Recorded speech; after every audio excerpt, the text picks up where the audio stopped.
I experienced this event in 2023. Sometimes people drag themselves to places they don't know at all just to escape the crowds. That's how it was for me. I was drowning in the city, constantly ringing phones, countless identical faces, endless traffic. I was desperate for a place to breathe. I thought maybe I could take refuge in silence for a few days and clear my head. So I rented a small cabin deep in the forest, one so remote it was hard to find even on a map. The morning I set out, the sky was clear. I left my car at the edge of a dirt road. I had to walk the rest of the way. I put on my backpack and started down the narrow path. When I reached the cabin, I realized it was even more isolated than I had imagined. Around me were only tree trunks, the occasional call of birds, and the faint rustling of leaves in the wind. Before the sun had set, I decided to leave my bag and go for a short walk. The air was cool, and the sky was slowly turning orange. I walked along the path into the forest. That's when I heard it. At first, I thought it was the wind. It was like a soft murmur, unclear but sharp to my ear. I stopped and listened. My heart was racing. The sound was like a children's song, an old, simple melody. I realized it grew clearer with every step I took. My mind told me to turn back, but curiosity won out. I quickened my pace toward the source of the sound. Peering through the trees, I saw a strange-looking man wearing a crooked hat and faded, torn clothes. His back was turned to me. He kept humming that tune. His movements were slow, and his voice carried more unease than calm. I hesitated. Normally, I would have turned back right away in such a situation, but something stopped me. Maybe it was just seeing another human being for the first time in the middle of loneliness. My lips moved involuntarily. "Good evening. Do you live here?" The man suddenly went silent. He didn't move, as if someone had pressed a button. After a few seconds that felt like minutes, he slowly turned his head. His expression was strange. It looked like a smile, but mocking, even slightly threatening. Only the sound of birds in the distance broke the silence. Finally, he spoke in a deep, muffled voice. "Spending the night here takes courage." After saying that, he added nothing more. He turned his back and disappeared into the trees with heavy steps. I froze where I stood. A wave of indescribable unease swept over me. Even though I tried to act as if nothing had happened, every hair on my body stood on end. A few minutes later, I pulled myself together and hurried back to the cabin. I closed the door, locked it, and took a deep breath. When the sun disappeared completely, the cabin quickly darkened. I found the matches and lit the wood in the fireplace. As the flames rose, flickering shadows danced along the walls. For a moment, I felt some peace. The crackling fire drowned out the silence outside. I made myself a cup of coffee, sat down in the old chair, and stared into the fire. It felt as if everything I had experienced that day had been nothing but a dream. Around 11 o'clock, I heard it for the first time, a faint tapping at the window. At first, I ignored it. It had to be branches in the wind brushing against the glass. I knew that forest nights were full of all kinds of sounds. But the sound didn't stop. It continued at steady intervals. It was like a deliberate touch. My unease returned. I grabbed a thick piece of wood from beside the fire and gripped it tightly in my hand. I slowly approached the window. I pulled the curtain aside, and my breath caught in my throat. At the bottom of the window stood the same man I had seen during the day. His face was pressed against the glass. His eyes were wide open, staring inside with a vacant look. But the strangest part was that his breath left no fog on the glass. He wasn't breathing, or so it seemed. My heart felt like it was about to burst out of my chest. I backed away and shouted in a trembling voice that rose from deep in my throat, "What do you want from me?" But he didn't answer. He didn't even move. He just stared. I spent the whole night by the door, I waited, gripping the piece of wood, my eyes fixed on the curtain. I couldn't sleep, and I couldn't gather my thoughts. Minutes turned into hours. All I did during the longest hours of the night was sit in silence. Then, just before dawn, everything suddenly stopped. The tapping ended. The silence returned. Taking a deep breath, I peeked through the curtain. No one was at the window. At that moment, I felt such relief I almost collapsed to the floor. Maybe my mind had been playing tricks on me. Maybe there really had been no one there all night, but I couldn't hold back my curiosity. I opened the door and stepped outside. The sun was just rising, the forest perfectly still. What I saw around the cabin froze my blood. There were dozens of footprints in the dirt. They all went in different directions, but most of them circled the cabin again and again, as if that man had been pacing around the house all night. And then suddenly, he was gone. I quickly gathered my bag. Even as I shut the door, my heart pounded wildly. The moment I saw my car, the weight of the night lifted. My only thought was never to return again.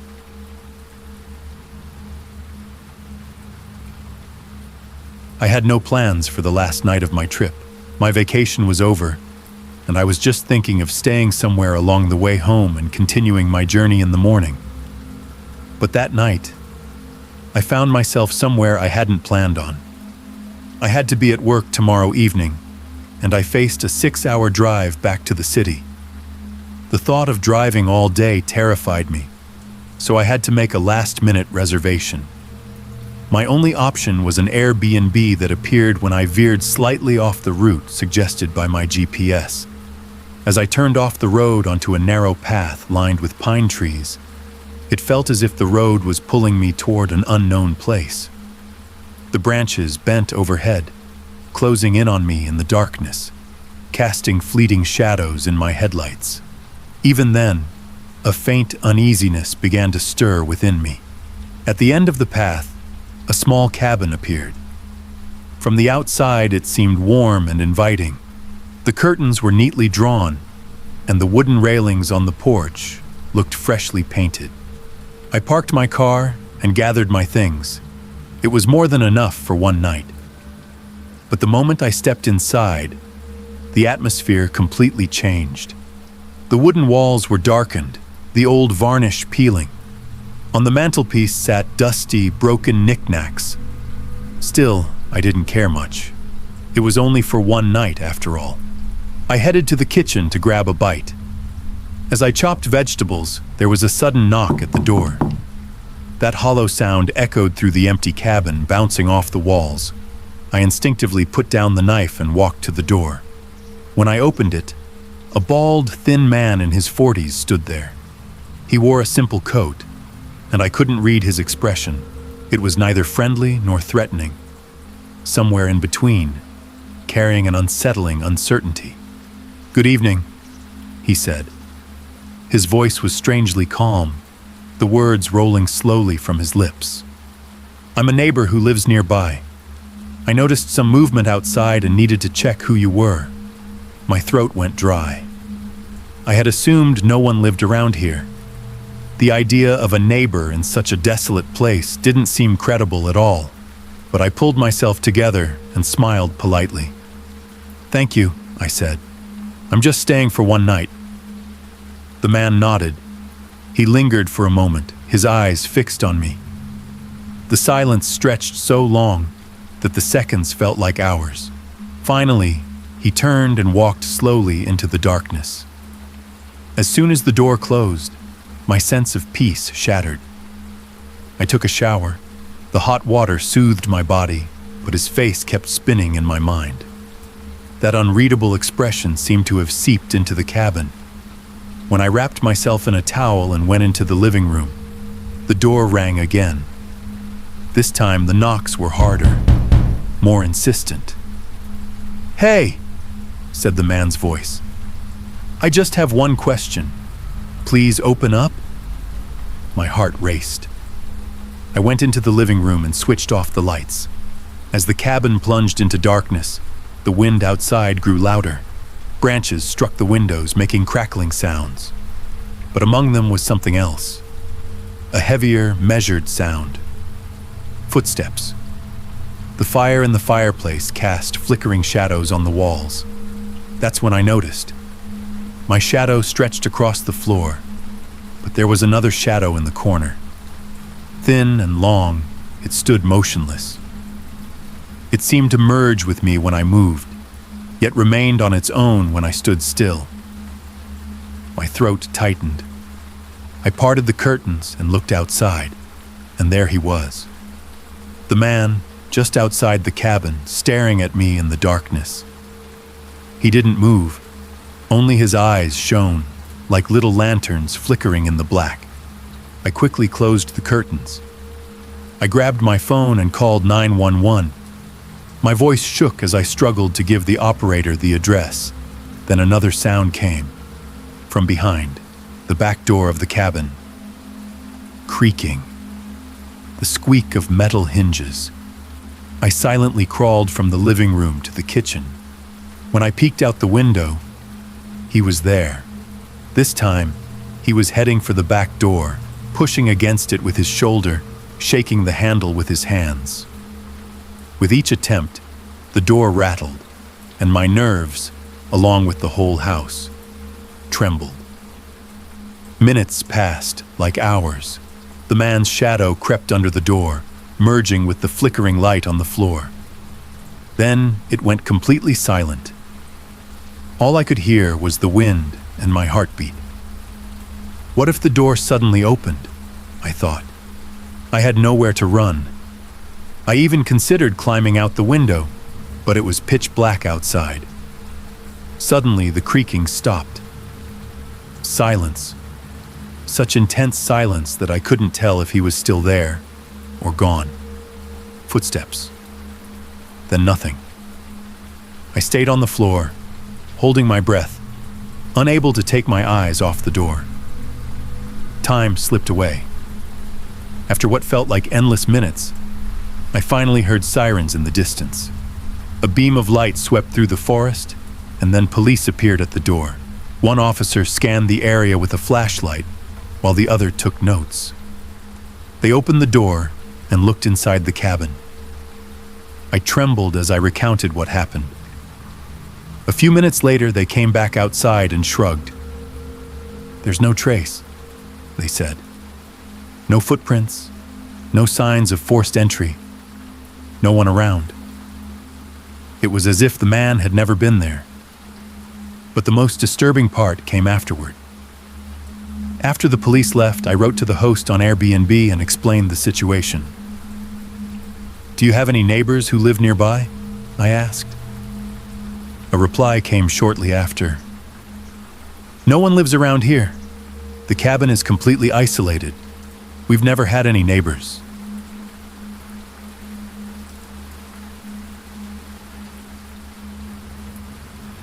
It was the last days of summer, and I had taken refuge in a small cabin deep in the forest to escape the stifling heat of the city. No one knew about this place, which I reached after hours of driving on dusty dirt roads where my phone had no signal. Just the way I wanted it. No responsibilities, no appointments. Only me and my books. All day long, I sat on the porch, reading and listening to the sounds of nature, enjoying the peace the forest offered. The chirping of birds, the rustling of leaves, the distant murmur of the stream, the occasional sway of tree branches in the wind. Everything felt perfect. But as the sun began to set and the shadows stretched, it was as if the forest itself changed the way it breathed. At first, I didn't notice. I thought it was just the evening chill settling in, that the forest was preparing for the sounds of night. But when night finally fell, a strange silence wrapped around everything. Even the insects had gone quiet. It felt like the whole forest was holding its breath, waiting. As I lit the candle inside the cabin and tried to return to my book, my eyes caught a light outside. In the darkness, a small beam of light flickered between the pine trees. It must have been a flashlight, but its movement was strange. It wasn't swaying randomly, nor rushing like someone lost. It seemed deliberate, methodical, like it was searching for the cabin. Sometimes it stopped, as if listening, then moved slowly again. The light drew closer. First it appeared among the distant trees, then it began to circle the cabin. It lingered by my windows for a moment, then drifted toward the door. My heart started to pound. There were 3 knocks, not loud, but firm. I froze. Who could be here at this hour, in the middle of nowhere? "Who's there?" I called out, trying to make my voice sound steadier than it was. "I'm from the ranger team. I'm lost. My radio's dead. I need help." It was a young man's voice. He sounded tired, helpless, but I still approached cautiously. I grabbed my rifle and cracked the door open.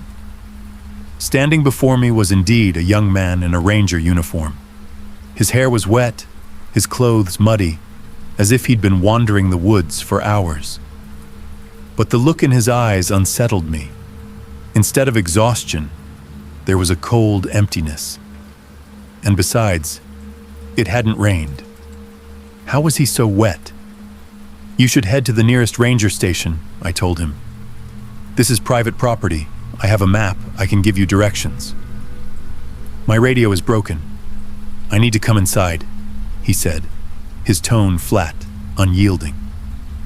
This time I looked closer. His uniform had no name tag. The fabric looked worn and faded. His boots were muddy, but the mud hadn't dried, as if he'd just stepped through it. "I'm sorry, I can't help you," I said, slowly closing the door. "Wait," he said. His voice no longer carried desperation, only a cold determination. "It's very cold out here." I shut the door completely and turned the lock. Something deep inside told me this wasn't right. But he didn't leave. When I looked out the window, I saw him standing in front of the door, motionless, waiting silently. Minutes passed. He never moved. "Get out of here," I shouted. He didn't answer. Then came footsteps on the wooden porch.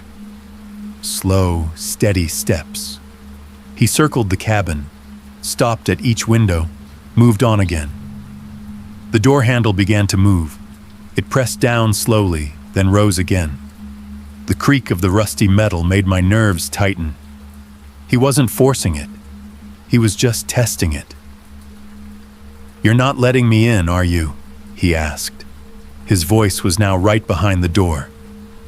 This time, the shift in his tone made me shiver.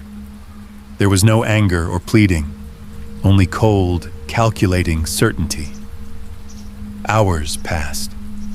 From time to time, I heard footsteps, the rattle of the handle, light taps against the windows, never violent, just patient, endlessly patient. He would fall silent for long stretches, then start again. The repetition was driving me mad. It went on past midnight. My eyes kept closing from exhaustion, but every sound jolted me awake. I tried the radio. Only static hissed back at me. After midnight, the noises stopped. Maybe he had gone, but I didn't dare look through the window to check. When dawn finally came, my eyes were heavy with exhaustion. As the sun rose, my courage returned. I cracked the door open, and in the mud, I saw them, footprints, circling the cabin, stopping at every window, every door. But the strangest thing was that they only led toward the cabin. There were no tracks leading back. When I realized that, my stomach sank. Morning or not, I knew I wouldn't feel safe here. I quickly packed my bag and left soon after. As I drove away, only one question echoed in my mind. If the footprints only led to the cabin, where is he now?